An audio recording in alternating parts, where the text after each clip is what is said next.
নমস্কার বন্ধু, astrology 24x7 YouTube চ্যানেলে আপনাকে আরও একবার স্বাগত। আমি আপনাদের বন্ধু শ্যামল। বন্ধু, সঙ্গে থাকুন, ভালো থাকুন। আমার তরফ থেকে প্রাণ ভরা ভালোবাসা আপনাদের সকলের জন্য রইল। ইংরেজি নববর্ষের শুভেচ্ছা রইল আপনাদেরকে সকলের জন্য। ঈশ্বরের কাছে কামনা করি আপনারা সুস্থ থাকুন, ভালো থাকুন, সাফল্য কামনা করি। চলুন আলোচনায় যাওয়া যাক। কুম্ভ রাশির বন্ধুদের জন্য জানুয়ারি 2024 কেমন যেতে পারে এ সম্পর্কে বিস্তারিত আলোচনা। রাশি বা লগ্নভাবে তো শনিদেব স্বক্ষেত্রী বসে থাকছে। রাহু আপনার যেমন দ্বিতীয় ভাবে তো বসেই থাকছে, কেতু অষ্টম ভাবে থাকছে এবং বৃহস্পতি তৃতীয় ভাবে অবস্থান করবে। ম্যাসিভ চেঞ্জ হবে শুক্র এবং বুধের ব্যাপারটা এবং রবিদেবের।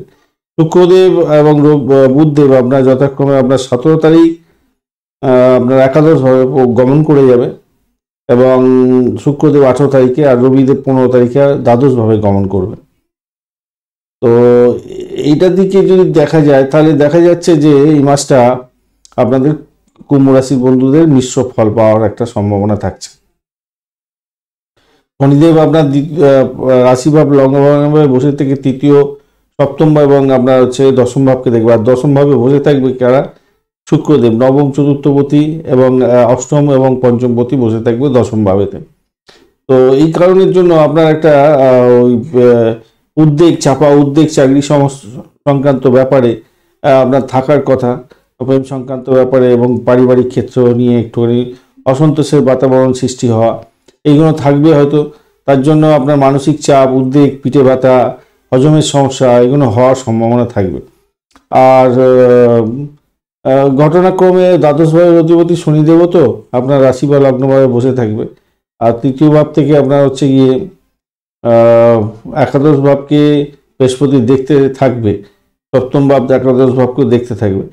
এই যে শুক্রদেব এবং বুধদেব একাদশ ভাবে যখন গমন করে যাবে, মঙ্গলের সাথে বসে যাবে যখন, সেই সময়তে আপনার কিছুটা বেটার দিকে যাবে, চাকরি ক্ষেত্রটা কিছুটা বেটার দিকে চলে যাবে আশা করছি। কিন্তু বুধের যে অবস্থান মঙ্গল এবং শুক্রের সঙ্গে থাকবে, বৃহস্পতির ক্ষেত্রে যখন শুক্র বসে যাচ্ছে আপনার নবম এবং চতুর্থপতি, এই জায়গাটা তো শুক্রের জায়গাটা ভালো তো হবে না। তো সেক্ষেত্রে দেখুন, ব্যবসা বাণিজ্যের অধিপতি দেবতা আপনার একাদশ ভাবেও থাকবে প্রথম অবস্থায়। ব্যবসা বাণিজ্যের প্রথম দিকটা কিন্তু আপনার শুভ ফল পাওয়ার সম্ভাবনা থাকবে এবং দাম্পত্যের ক্ষেত্রটা প্রথমটা মানে 15 তারিখ পর্যন্ত মোটের উপর ঠিকঠাক থাকবে। চ্যালেঞ্জ থাকবে কর্মক্ষেত্রে, সন্তুষ্টি হয়তো কম হবে কিন্তু ভালোর দিকেই যাবে।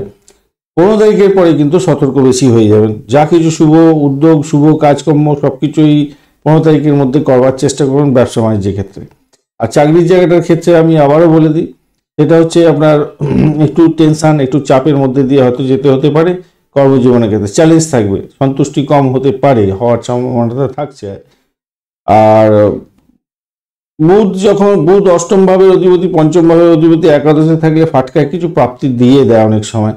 তো দেখুন, লেটসি আপনাদের কোনো বন্ধুর ক্ষেত্রে কিছুটা হয়তো সুবিধাযোগ্য জায়গা তৈরি হবে। দ্বাদশ ঘরেতে তো 15 তারিখের পরে সপ্তম ভাবের অধিপতি ঢুকে যাচ্ছে। তো ব্যয়ের পরিমাণ বাড়তে পারে ব্যবসা বাণিজ্যের ক্ষেত্রে, দাম্পত্যের ক্ষেত্রে সমস্যা সংকুল হতে পারে। তৃতীয় ভাব থেকে যদিও বা একটু সহযোগিতা করবে, কিন্তু শনিদেবের দৃষ্টি তো সপ্তম ভাবে পড়েই থাকবে, তাই একটু ঝগড়াঝাটি, চেঁচামেচি, হইহল্লা হয়তো হতে পারে আপনার দাম্পত্য জীবনের ক্ষেত্রে। আপনার শত্রু বৃদ্ধি হয়ে যাওয়ার সম্ভাবনা আছে।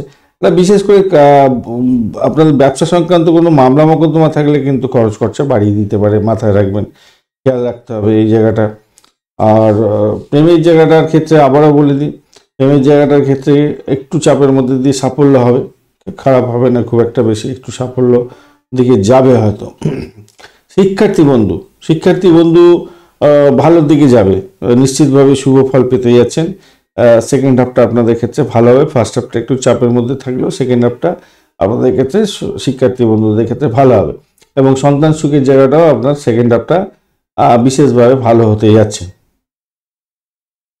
কারণ যারা পড়াশোনা করতে চাইছেন, বিদেশে কোনো ইনস্টিটিউটে ভর্তি হতে যাচ্ছেন বা ইন্টারনেটের মাধ্যমে আপনারা করেসপন্ডেন্ট কোর্স করতে যাচ্ছেন, সেইগুলো কিন্তু খুব ভালো পজিটিভ দিক দেখা যাচ্ছে এই মাসেতে। এবারে যাদের ইন্টারভিউ থাকবে, ধরুন যারা ইন্টারভিউ দিতে যাবেন তাদের ক্ষেত্রে একটু তো কষ্টসাধ্য ব্যাপার হবে, একটু অবস্টাকেলের মধ্যে দিয়ে সাফল্য পাওয়ার একটা সম্ভাবনা থাকবে। একটু দেখে চলুন, লেটসি আপনাদের কি হতে পারে, একটু দেখে চলবেন, কারণ ইন্টারভিউ থাকলে একটু চাপের মধ্যে দিয়ে হয়তো যেতে হতে পারে আপনাদের ক্ষেত্রে।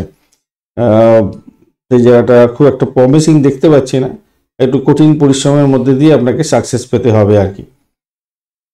এই হলো কি আপনাদের মোটামুটি একটা সারবার্তা। আর অবশ্যই অবশ্যই লাইক শেয়ার একটা কমেন্ট করবার চেষ্টা করবেন। আর আপনাদের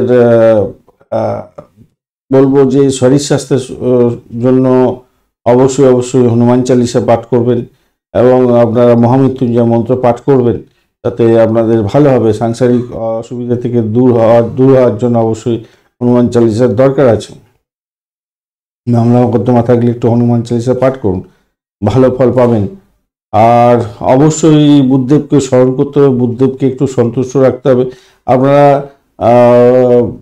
নবগ্রহ স্তোত্র পাঠ করুন না, ভালো হবে সেটা দেখুন না, প্রত্যেক দিন করুন না, একটুখানি স্নান করে নবগ্রহ স্তোত্র পাঠ করুন, ভালো হবে। তো এই পর্যন্ত, ধন্যবাদ ভিডিওটি দেখার জন্য। অবশ্যই অবশ্যই লাইক শেয়ার কমেন্ট করতে ভুলবেন না। আর আপনাদের বার্ষিক রাশিফল 2024 দেওয়া হয়ে গেছে, আর্থিক বিষয় নিয়ে আলাদা করে ভিডিও দিয়েছি, আপনাদের কেমন যেতে পারে সেগুলো একটু দেখে নেবেন। আর রাহুর গোচরে কি ফল পাওয়ার সম্ভাবনা আছে সেগুলো নিয়ে আলোচনা করে দিয়েছি আগেই। বৃহস্পতি অবস্থানের কি আপনাদের সুবিধা হবে না হবে বিস্তারিত আলোচনা আগে থেকেই করা আছে। যদি ভিডিওগুলি না পেয়ে থাকেন অবশ্যই চ্যানেলের মধ্যে ঢুকে যাবেন, গিয়ে যে প্লে লিস্ট আছে প্লে লিস্টগুলো দেখবেন, তাতে আপনি আপডেটেড ভিডিওগুলো পেয়ে যাবেন। চলুন এই পর্যন্ত, আবার দেখা হচ্ছে। দৈনিক রাশিফল এবং লগ্নফল দেখবেন এবং পঞ্চাঙ্গ প্রতিদিন দেখবেন, ভালো ফল পাবেন।